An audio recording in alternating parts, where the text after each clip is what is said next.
Buenas tardes. Castilla y León se une a las comunidades que piden al Gobierno una reunión urgente para coordinar la llegada de migrantes. En la comunidad se han repartido ya por 6 provincias. Ana Rayaces, Isabel Miñón, Sergio Perela. Sí, aquí a Medina del Campo ya han llegado los 249 migrantes que se esperaban. Nos dicen que todos ellos están bien. Y en lo político, hoy la consejera de Familia ha cuestionado cómo está gestionando esta crisis migratoria el Gobierno central. También ha utilizado esta expresión la delegada del Gobierno, Virginia Barcones, que ha destacado la hospitalidad histórica de la comunidad con la inmigración. Burgos acogerá temporalmente a 25 inmigrantes.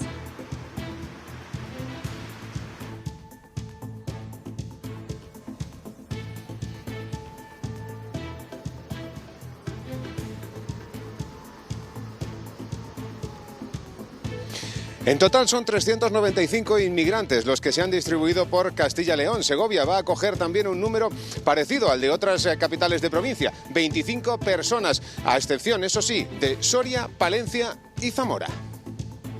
Les hablaremos de los niños diagnosticados en Castilla y León con altas capacidades. Hay más de 1000 y a pesar de lo que pueda parecer, no tienen el éxito académico asegurado. Pero antes estaremos también en Madrid, en el Congreso de los Diputados, porque en relación a la investidura de Pedro Sánchez y a la negociación con el resto de partidos y la amnistía, tenemos noticias. Sergio García. Sí, mientras el Partido Socialista dice que esas negociaciones avanzan, que todo funciona correctamente para sacar esa investidura adelante, lo cierto es que el resto de grupos parlamentarios dicen todo lo contrario. Esquerra Republicana eleva sus exigencias y dice que el acuerdo todavía no está cerrado. Les hablaremos de los niños diagnosticados en Castilla y León con altas capacidades. Hay más de 1000 y a pesar de lo que pueda parecer, no tienen el éxito académico asegurado. Es una cría de foca, un robot que se utiliza en Salamanca y que facilita la vida a los enfermos de Alzheimer. Agudiza los recuerdos y, lo más importante, la afectividad. El proyecto se está monitorizando y pronto conoceremos los resultados. Mañana desapacible en Castilla y León, puramente otoñal, con viento y algunas lluvias en diferentes puntos del territorio. ¿Qué nos espera esta tarde, Silvia? Sí, esas lluvias van dándose de noroeste a sureste de la comunidad, serán más normales, sobre todo en este sector por la tarde. Sin embargo, hacia el noroeste se intensificarán a últimas horas con esas temperaturas que hoy bajan, tanto las mínimas como las máximas. ¿Ninguno de vosotros ha visto mal? No. Hoy se estrena en Seminci El maestro que prometió el mar, de Patricia Font. Los actores se han reencontrado en Valladolid, una historia real, conmovedora, que transcurrió en plena guerra civil en la provincia de Burgos.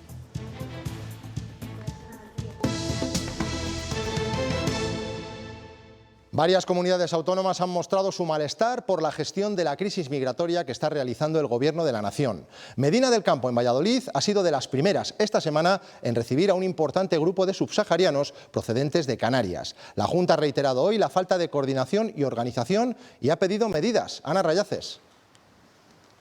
Sí, concretamente un protocolo para poder actuar en estos casos y para poder gestionar de la mejor forma posible todos los recursos que tiene Castilla y León. Además, hoy la consejera de Familia se ha sumado a la petición de ayer de la presidenta de la Comunidad de Madrid para exigir al Gobierno central que se convoque de forma urgente la conferencia sectorial de inmigración.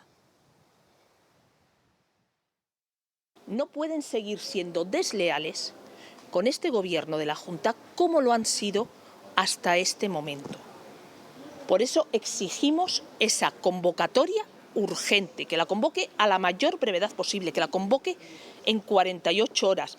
Este tiene que ser una prioridad nacional y así, en caso de no convocarla, se la reclamaremos por escrito. Bueno, y mientras esta crisis migratoria enfrenta a los partidos políticos, aquí a Medina del Campo ya han llegado los 249 migrantes que se esperaban. 66 de ellos lo hicieron ayer por la noche. Hoy por la mañana los hemos visto por aquí paseando, también jugando el fútbol. Estaban tranquilos y suponemos que hasta ahora ya estarán comiendo. Además, nos dicen que desde esta mañana se ha procedido a hacer revisiones médicas, chequeos protocolarios, porque todos ellos llegaron ya hace más de 15 días a las Islas Canarias. El Gobierno central prevé que estén aquí aproximadamente un mes. Es el Colegio San Viator de Valladolid capital. En su interior descansan ya otros 25 migrantes que han llegado a todas las capitales de provincia de la comunidad, menos a Soria, Zamora y Palencia, 395 en total. Estos migrantes proceden de África, casi todos de Senegal, Mali o Costa de Marfil. Castilla y León es un lugar de paso. La mayoría desembarcará en Francia y Alemania. Isabel Miñón, Burgos. En Burgos, la ONG ACCEN ha acogido desde septiembre a 80 inmigrantes y prevén que esta cifra continúe aumentando en las próximas semanas. En la mayoría de los casos, Burgos es una ciudad de tránsito. Aquí se quedan tan solo por unos días para después continuar hacia otros puntos de España como el País Vasco o Andalucía, o incluso a otros países como Francia o Alemania. Durante su estancia en Burgos se están alojando en pisos de acogida gestionados por ACCEN. Acogerles en un espacio digno, normalizado, donde de alguna manera puedan descansar, puedan cubrir sus necesidades básicas. Se hacen talleres grupales donde de alguna forma se les explica pues el contexto social, cultural, político. También se clarifican dudas con respecto a su situación administrativa. Como decimos, estos migrantes que acoge Castilla y León ya están todos en la comunidad. La delegada del Gobierno asegura que todos los traslados se han desarrollado con total normalidad, también en Segovia. Sergio Perela. Efectivamente, aquí en Segovia se conocen únicamente los datos de que son 25 las personas que han llegado hasta aquí, que también es la ONG ACCEN la que se está haciendo cargo de sus necesidades hasta ahora y que su llegada se produjo a primera hora de la tarde de ayer. La delegada del Gobierno ha estado mencionando durante esta mañana que las cuestiones sociales y sanitarias que puedan tener cada uno de estos migrantes se están atendiendo, pero que también se está trabajando con la Policía Nacional para que todos aquellos que tengan derecho y así lo deseen puedan acogerse a la protección internacional, en una tierra que Virginia Barcones ha denominado como tierra de acogida. Todo está transcurriendo con absoluta normalidad. España es un país solidario, España es un país que en diversas ocasiones se ha tenido que enfrentar a desplegar toda esa solidaridad. Castilla y León es una tierra de acogida, es una tierra solidaria. El Gobierno de España ha dispuesto todos los mecanismos para que esto sea así. Mientras tanto, alcaldes y presidentes autonómicos de las zonas donde están llegando esos migrantes siguen acusando al Gobierno de falta de información. A esas quejas se ha unido hoy el presidente del Partido Popular, que, entre otras cosas, habla de improvisación. Es una absoluta descoordinación, es una enorme improvisación y produce lógicamente una enorme tensión con los alcaldes, con los ayuntamientos y con los presidentes de las comunidades autónomas. Y es que lo mínimo que se puede hacer es sentarse y ver cómo solucionamos un problema. El informe de los abusos sexuales en el seno de la Iglesia Católica, presentado hoy por el Defensor del Pueblo, estima que son 440.000 las víctimas de pederastia en la Iglesia española. Además de una encuesta, esta investigación reúne 487 testimonios de víctimas. 36 de ellas son de Castilla y León y 14 en concreto de Burgos, la provincia con mayor número. El Defensor del Pueblo propone un fondo estatal para el pago de compensaciones a las víctimas. La Conferencia Episcopal analizará el lunes este informe en una asamblea extraordinaria. Es necesario dar una respuesta a una situación de sufrimiento y de soledad que durante años se ha mantenido de una u otra manera cubierta por un injusto silencio. Lo que ha sucedido ha sido posible por ese silencio, el de quienes pudieron hacer más o de otro modo para evitarlo. Con 5 minutos de silencio han recordado hoy en Palazuelos de Eresma, en Segovia, a la pequeña Olivia, cuando se cumple un año del asesinato a manos de su madre en Gijón. Su padre lamentaba que el suicidio de la que fue su pareja haya impedido que se haga justicia a su hija. Se cumple un año de la muerte de Teresa Rodríguez, la enfermera vallisoletana que se encontraba trabajando en Bruselas. Fue asesinada presuntamente por su expareja, un guardia civil que se habría desplazado hasta allí para terminar con la vida de la joven. Ana Martínez. El presunto autor de los hechos continúa en prisión provisional en un centro penitenciario de Bruselas a la espera de ser juzgado por un jurado popular. Mientras, hoy, cuando han pasado 365 días de este trágico acontecimiento, los más allegados, familiares y amigos de la joven de 23 años van a rendirle un pequeño homenaje esta tarde con música y flores. El Superior de Justicia ha rechazado el recurso de abogados cristianos contra la colocación de la bandera LGTBI en las ventanas de los despachos del PSOE en las Cortes el pasado mes de junio. Además, condena a esa asociación a pagar las costas judiciales de este proceso.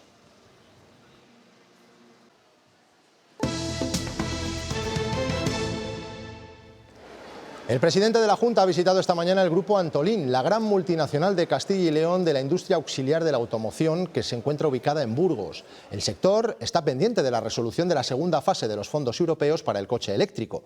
Tiene un presupuesto de 1.500 millones que se sumarán a los casi 900 concedidos ya en la primera convocatoria. Habrá una tercera con otros 1.200 millones. Mañueco reclama un buen empleo de esos fondos y que se agilice su llegada. Y esperamos, lógicamente, con ansiedad, que los PERTEs ya estén bien diseñados por el Gobierno de España y respondan, por un lado, a las necesidades del sector y, por otro lado, a las empresas como Antolín que quieran apostar por la inversión.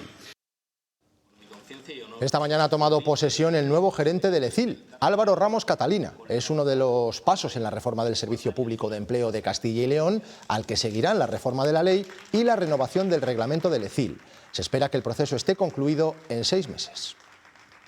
Un breve encuentro entre todos y poder intercambiar. Esa desestructuración que provocó el Estado en el proceso de transferencias de las políticas activas de empleo, pues que acabe por configurarse en un organismo que reúna en un solo organismo todas las políticas activas de empleo, lo que nos va a dar una facilidad muy grande para la gestión de los créditos presupuestarios, del personal, para la gestión administrativa interior.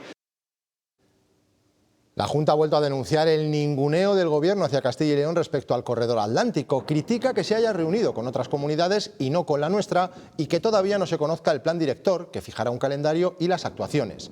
Precisamente para dar un mayor impulso a esta infraestructura se ha creado la figura del comisionado regional del corredor atlántico. Luis Fuentes tomará posesión el viernes 3 de noviembre.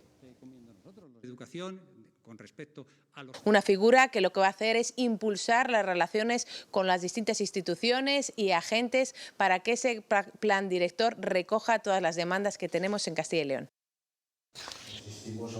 El consejero de Medio Ambiente, Vivienda y Ordenación del Territorio, Juan Carlos Suárez Quiñones, participaba esta mañana en un foro organizado por El Mundo Castilla y León sobre energías renovables, industria y territorio, un sector en el que la comunidad es un ejemplo y en cuya promoción y potenciación se trabaja desde la Junta de Castilla y León.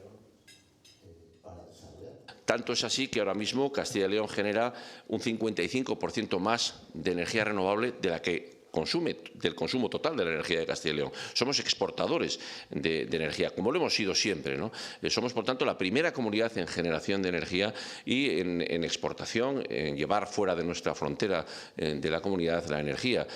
Nos sobran, entre comillas, más de 7.000 megavatios, más de 7 gigavatios de energía que exportamos. Juan García Gallardo asegura que con la llegada de Vox al gobierno de la Junta comenzó el final de la parálisis en la que dice que estaba Castilla y León. El vicepresidente del gobierno autonómico lo ha dicho en un foro sobre economía. Hemos puesto a Castilla y León en la senda correcta y con esto ya termino. Muchos años de cierta parálisis, muchos años de cierto tranquilidad, de que no se movieran mucho las cosas, no las vamos a cambiar en 2 años, probablemente tampoco en 4. Necesitamos muchos años para implementar una estrategia de gobierno correcta para que Castilla y León tenga el futuro que merece y en el que ya estamos. Justo queda un mes para saber si Pedro Sánchez será presidente o habrá repetición electoral y todavía no está nada dicho. Hoy los nacionalistas gallegos, el BNG, han insistido en que aún no han decidido su voto para el candidato socialista. Por el momento, mucha discreción en las filas del PSOE, con Sánchez en Bruselas y con un comité federal a las puertas. Sergio García. Sí, el Partido Socialista de momento continúa con su estrategia, discreción absoluta y cerrojazo a cómo avanzan esas conversaciones con los grupos parlamentarios, cuando mañana tienen precisamente un día importante. Como decías, es un día importante para el Partido Socialista porque en Ferraz tendrá lugar esa reunión extraordinaria que ha convocado el Comité Federal para consultar a la militancia qué opinan sobre el pacto con Sumar, que de momento es la única negociación cerrada que tiene el Partido Socialista a día de hoy. Ya no solo el BNG, también Junts per Catalunya y Esquerra Republicana dicen que las negociaciones con el PSOE están completamente paralizadas. Todo esto en un contexto en el que la oposición sigue echando leña al fuego y critica al gobierno por esa posible ley de amnistía. Por cierto, voces de la Moncloa nos dicen que, aunque todavía tienen tiempo para cerrar esa investidura, justo queda un mes, les gustaría sacarla adelante la semana del 6 de noviembre. 30 días por delante para que Sánchez logre los apoyos necesarios. De momento empezará con el de los suyos. Este sábado, Comité Federal para autorizar el pacto PSOE-Sumar, mientras las negociaciones continúan con discreción, aunque la apuesta es clara. Hay cambios, pero no hay que tener miedo a los cambios, hay que tener confianza.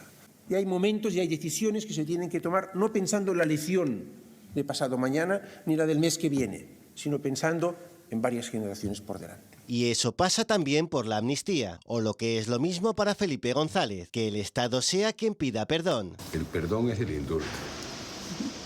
La amnistía es borrar la responsabilidad. Entonces es el Estado el que pide perdón, no el que perdona. De borrar habla también Feijóo. La amnistía supone borrar delitos cometidos y supone además borrar la malversación de fondos públicos. Por tanto, no todo vale en política. Y advierte de que Bruselas estará vigilante si se viola el derecho europeo. Más duro se muestra Bascal. Un político amnistiando a otros políticos a cambio de sus votos para mantenerse en el poder. Es que estamos normalizando cosas. Que ya ha pedido la reapertura del caso contra Sánchez por conspiración. La amnistía y el referéndum siguen siendo el punto de mira de los independentistas. Buscan que en Cataluña se consulte al pueblo como ya se hizo en Escocia en 2014. Allí ganó el no con el 55% y lo que para algunos era una deuda histórica, al final se quedó como estaba, formando parte del Reino Unido. Aún así, para ellos, la vía a la escocesa sigue siendo la opción más viable. Le hemos escuchado muchas veces repetir lo del referéndum. Un referéndum como el que es va realitzar a Escocia. Viajamos hasta allí, Escocia, 2014. ¿Debería Escocia ser un país independiente? Se impuso el no a la independencia en una participación masiva. Desde esa fecha está pendiente una segunda consulta. Aquí, dice Aragonés, es viable, es legal y puede ser una solución compartida. Hasta que no haya un pronunciamiento claro de las autoridades judiciales, yo no me atrevería a decir que efectivamente un referéndum a la escocesa tiene un encaje legal claro. La vía escocesa se caracteriza por estar negociada, porque sí o sí busca la independencia y porque sus resultados son totalmente vinculantes. No como en el 1 de octubre, tumbado por el Constitucional y defendido unilateralmente. Eso sí, en este caso también todo apunta a que el proceso pasará antes por los tribunales. Realmente estamos en un escenario en el cual no tenemos demasiadas seguridades acerca de cuál es el protocolo reglado. Porque tradicionalmente no somos un país muy de referendos. Son imágenes de 1978, año en el que se ratificó la Constitución española. 8 años después, Felipe González nos preguntó en 1986 si queríamos o no entrar en la OTAN. Este fue el tercero y último hasta la fecha, en 2005. Aquí dijimos sí a la Constitución Europea, un proyecto finalmente fallido tras el rechazo de Francia y Países Bajos. El ejército de Israel ha vuelto a entrar en Gaza. Ha difundido estas imágenes de su incursión por segundo día consecutivo. Esta vez, además de tanques, ha empleado helicópteros de combate, drones y tropas de infantería. Como hicieron ayer, han atacado varios objetivos de Hamás y la Yihad Islámica y después han abandonado la franja.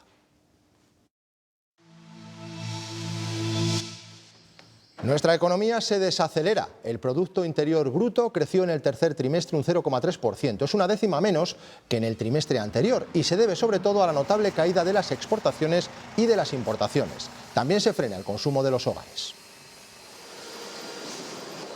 Si estás buscando un banco que crea en ti, conecte contigo, entienda de dónde vienes y te acompañe a donde vayas, Unicaja Banco.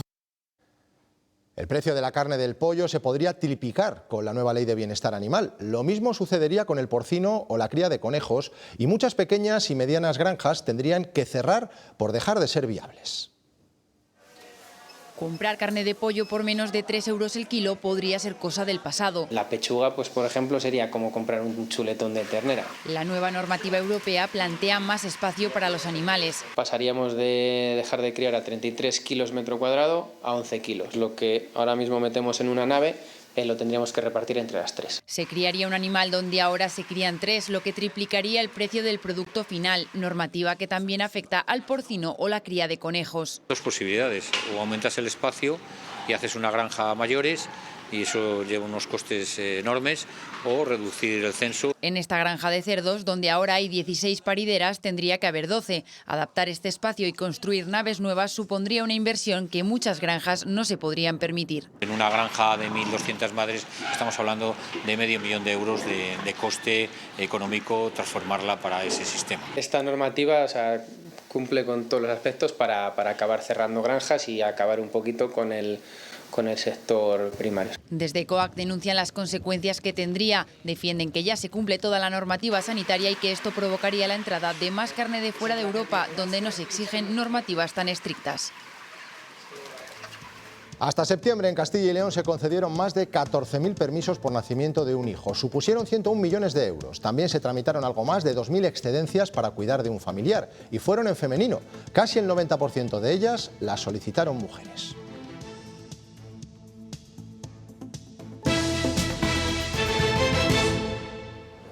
Los sindicatos CESIF, Comisiones Obreras y UGT han celebrado esta mañana concentraciones frente a los hospitales de toda Castilla y León para exigir a los profesionales que se les pague el nuevo complemento por trabajar los sábados y no solo a enfermería y a técnicos sanitarios. Se trata de un complemento que SACIL abonará a partir de enero. Los representantes de los trabajadores consideran que pagándolo a unos sí y a otros no, se discrimina al personal sanitario y por eso reclaman que se extienda a todas las categorías. A partir de ahora tienen previsto concentrarse todos los viernes. Despertar recuerdos, evocar rutinas de cuidado o limpieza y, sobre todo, desatar la afectividad. Son algunos de los beneficios de la terapia con robótica en Alzheimer. El Centro de Referencia Estatal de Salamanca participa en un ensayo multicéntrico con uno de los dispositivos más avanzados, que simula una cría de foca. Sus ventajas son innegables. Se llama Paro y es una cría de foca particular, suave, paciente y muy cariñosa. Hoy pacientes del Centro de Alzheimer de Salamanca participan en una terapia con ella.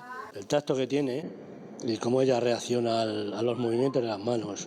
Se implican en su cuidado, desatan sus sentimientos. Muchas emociones, que sobre todo gente que ha tenido animales anteriormente, pues se acuerdan mucho de los animales que han tenido, reviven momentos y luego aparte que les despierta como un instinto de cuidar. El hecho de que sea un robot permite tener controladas todas sus reacciones. La terapia es más efectiva. Es como si fuera de verdad, nos mira, hace los movimientos como si nos quisiera. Su creador visitaba el centro dentro del ensayo que se realiza en 12 centros. Frente a peligros de la medicación como adicciones, Paro es segura, bonita y amable. De hecho, la cría puede emplearse en terapia con todo tipo de pacientes. Que las terapias con la foca robótica puede servir para reducir síntomas de la demencia, como podría ser la agitación, la angustia en algunas personas, para mejorar el estado de ánimo. Habéis visto la reacción que pueden mostrar. Aunque los resultados de la investigación se conocerán el año que viene, sus ventajas ya saltan a la vista. En nuestra comunidad hay más de 1.000 niños diagnosticados con altas capacidades, según el informe de 2021-2022 del Ministerio de Educación. Uno de los grandes mitos que rodean a estos alumnos es que tienen el éxito académico asegurado, pero no es cierto. Por eso existen talleres especializados en atender sus necesidades y la opción de flexibilizarles, subirles de curso si fuese necesario.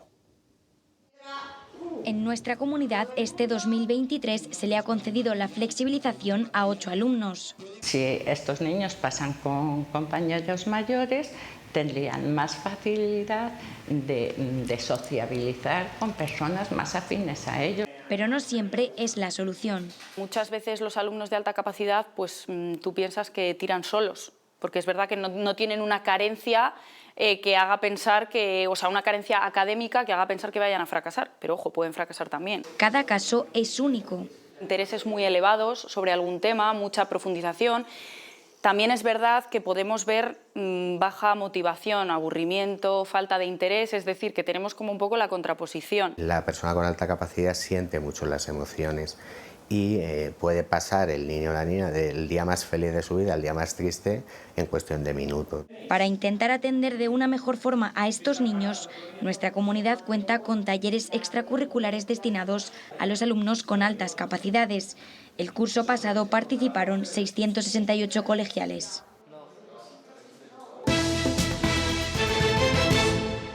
Estos días se puede disfrutar de un espectáculo único, el sonido de gamos en sus rituales de apareamiento. El bosque del Palacio de Riofrío es uno de los pocos lugares en los que se puede vivir esta experiencia que tiene sonidos e imágenes únicas para los amantes de la naturaleza.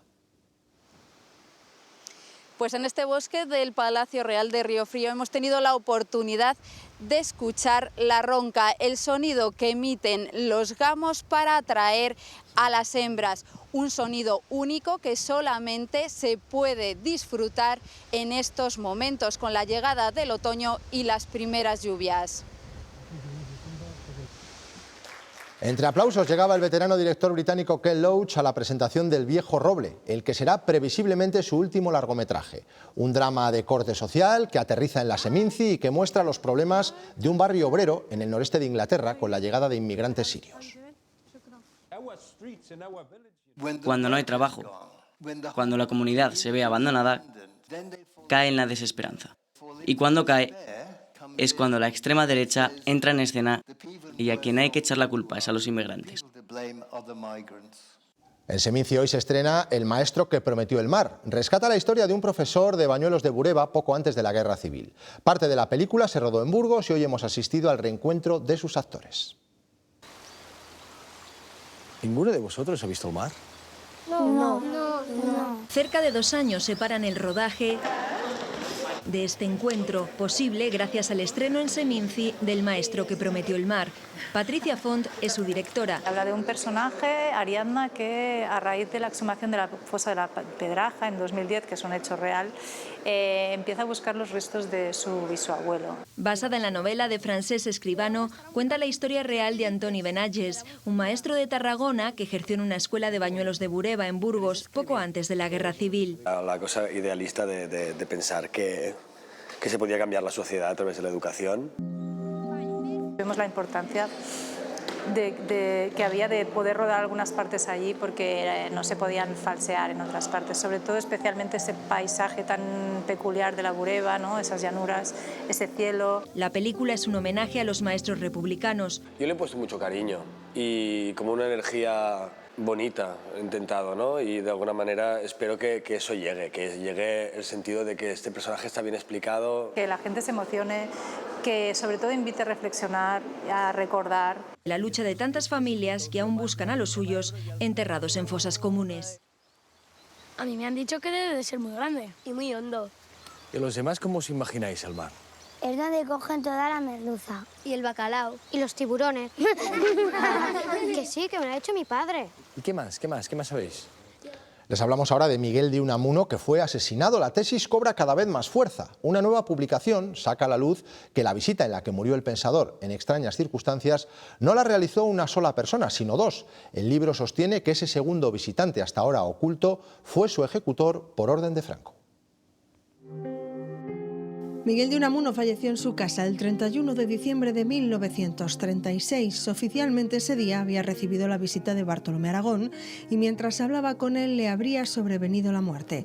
En casa solo estaba la criada, Aurelia. Ahora Carlos Sa Mayoral recoge 2 testimonios que aseguran que la criada no recibió solo a una persona, sino a 2. No solo a Bartolomé Aragón, que es el supuesto último visitante, sino que con él subió otra persona más. Ese segundo visitante desconocido sería para el investigador el ejecutor material del crimen. No un crimen cualquiera, sino de Estado. El Servicio de Inteligencia Militar de Franco se lo quitó de encima. Pero es que no solo no fue una muerte natural, sino que además pudo ser un crimen de Estado, porque está implicado directamente Francisco Franco, de que el Servicio de Inteligencia Militar, el Servicio de Espionaje franquista, estaba ya vigilando a Unamuno desde el día 12 de octubre, desde el día del incidente con Milán Astray. A la Casa Museo han llegado además una nueva carta hasta ahora desconocida. En ella Unamuno se dirige al escritor Henry Miller y le insinúa que se quiere ir de Salamanca porque no se siente seguro. Esa carta fue interceptada por los franquistas y nunca llegó a su destinatario. 10 días después, Unamuno fallecía o era asesinado. Hoy se ha inaugurado el 9º Foro Exposición El Vehículo Histórico, una oportunidad de futuro, en Arroyo de la Encomienda, en Valladolid. En este certamen el homenajeado ha sido el mecánico Luis Rodríguez Peñas, que falleció en 2021 en un accidente de tráfico. Además, en esta edición se pretende poner en valor los coches históricos. Solo en Castilla y León hay registrados más de 4.000 vehículos de este tipo. Con ellos nos vamos, pero regresamos en unos segundos con los deportes.